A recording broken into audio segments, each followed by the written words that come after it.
Halo semuanya, Assalamualaikum warahmatullahi wabarakatuh. Selamat datang kembali di channel YouTube Sang Juang. Terima kasih saya ucapkan kepada kalian yang telah mendukung channel YouTube ini agar terus semakin berkembang. Pada kesempatan kali ini, saya akan membahas materi yang berjudul Humas Pemerintah di Era Demokrasi. Semoga video ini dapat memberikan manfaat dan kebaikan untuk kita semua. Amin, amin ya robbal alamin. Baiklah, untuk mempersingkat waktu, saya akan memulainya pada saat ini juga. Humas pemerintah di era demokrasi. Pengertian humas pemerintahan merupakan penghubung atau jembatan dari satu pihak yang diwakili oleh humas itu sendiri dengan pihak lain di dalam suatu tatanan sosial masyarakat. Humas adalah satu kata yang mungkin cukup banyak dikenal dan didengar, apalagi di era globalisasi di mana modernitas mempengaruhi hampir seluruh aspek kehidupan. Interaksi antar sesama pada semua kalangan dan lingkungan tidak bisa dihindarkan. Dalam pengertian umum, public relation adalah proses interaksi untuk menciptakan opini publik sebagai input yang menguntungkan kedua belah pihak dan menanamkan pengertian, menumbuhkan motivasi dan partisipasi publik. Proses tersebut bertujuan menanamkan keinginan baik, kepercayaan, pengertian, dan citra yang baik dari publiknya. Humas dalam instansi pemerintah adalah suatu tindakan yang dilakukan untuk menjembatani antara kepentingan pemerintah dengan kepentingan masyarakat. Bagian humas dalam institusi pemerintah dibentuk untuk mempublikasikan kebijakan dan menyampaikan berbagai informasi kepada masyarakat, serta mampu menyediakan sarana untuk memudahkan masyarakat dalam mendapatkan informasi. Ciri pemerintahan yang baik adalah pemerintahan yang demokratis. Pemerintahan demokratis yang sukses membutuhkan hubungan yang bertanggung jawab dengan masyarakat, didasarkan pada kepentingan bersama. Pada semua negara, khususnya negara berkembang seperti Indonesia, lembaga kehumasan sangatlah diperlukan.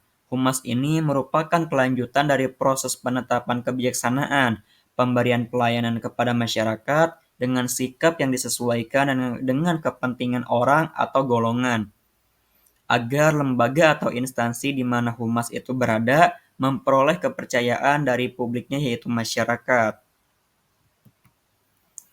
Kemudian, kedudukan humas dalam lembaga pemerintah. Humas perlu mendapat kedudukan yang tinggi dalam organisasi agar dapat dengan mudah menjalankan aktivitasnya dan dapat menjalankan fungsinya secara maksimal. Selain itu, agar dapat menjalankan kewenangan untuk ikut ambil bagian dalam proses pengambilan kebijakan organisasi, humas pemerintah merupakan bagian dari organisasi sesuatu departemen atau lembaga non-departemen yang memainkan peranan yang cukup penting.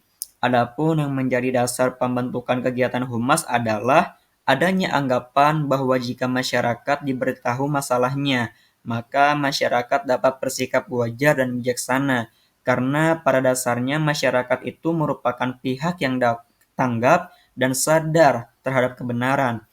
Humas sebagai tangan kanan, mata dan telinga pemerintah mempunyai kewajiban untuk memantapkan program-program pemerintah. Humas harus mampu menghadapi segala perubahan dan ikut serta dalam menangani permasalahan yang terjadi pada suatu perusahaan, termasuk pada lembaga pendidikan. Tujuan dan fungsi humas pemerintahan. Yang pertama, mengamankan kebijakan. Yang kedua, memberikan pelayanan, menyebarluaskan pesan informasi mengenai kebijakan hingga program-program kerja nasional kepada masyarakat. Ketiga, menjadi komunikator dan sekaligus sebagai mediator yang proaktif dalam menjabatani kepentingan instansi pemerintah di satu pihak dan menampung aspirasi serta memperlihatkan keinginan-keinginan publiknya di lain pihak. Lalu yang keempat, berperan serta aktif menciptakan iklim kondusif dan pembangunan nasional baik jangka pendek maupun jangka panjang.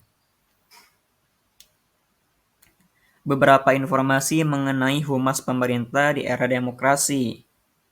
Dalam era demokrasi, peran humas pemerintah menjadi sangat penting dalam membangun hubungan yang baik antara pemerintah dan masyarakat.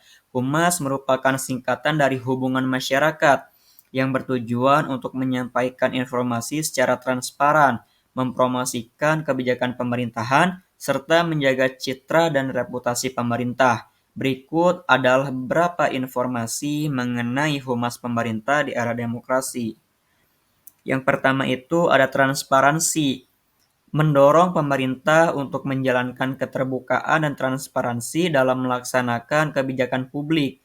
Humas pemerintah berperan penting dalam menyampaikan informasi yang akurat dan jelas kepada masyarakat mengenai keputusan dan tindakan pemerintah. Humas pemerintah harus menjaga kejujuran dan keterbukaan dalam menyampaikan informasi kepada masyarakat.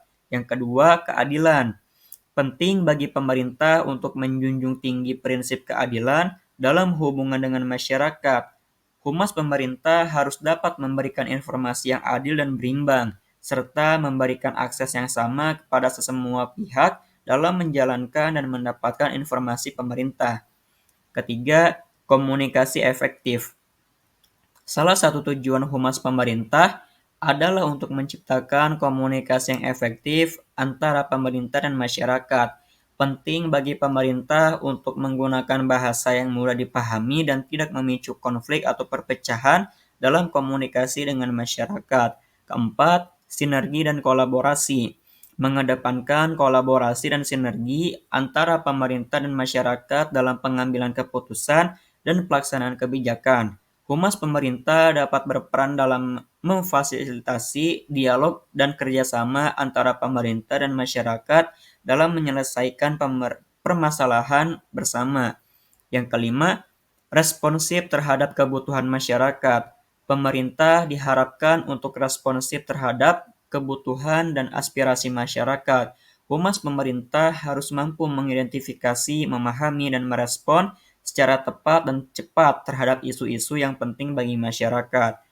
Keenam, pendidikan dan pemberdayaan masyarakat. Menekankan pentingnya pendidikan dan pemberdayaan masyarakat, humas pemerintah dapat berperan dalam memberikan informasi, edukasi, dan pemberdayaan kepada masyarakat untuk memahami dan berpartisipasi dalam kebijakan pemerintah. Yang ketujuh, keakuratan.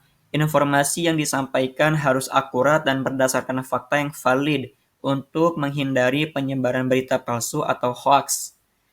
Kedelapan, keterlibatan masyarakat. Humas pemerintah harus melibatkan masyarakat dalam proses pengambilan keputusan, memperhatikan aspirasi dan masukan dari berbagai kelompok. Demikianlah beberapa hal yang dapat saya sampaikan. Semoga apa yang disampaikan tadi dapat memberikan manfaat dan kebaikan bagi kita semua. Tentunya kesempurnaan hanya milik Allah semata. Karena itu, saya memohon maaf atas ucapan dan tindakan yang tidak mengenakan bagi para pendengar. Wallahul muwaffiq ila aqwamit thoriq. Wassalamualaikum warahmatullahi wabarakatuh. See you, bye bye. Dan oke guys.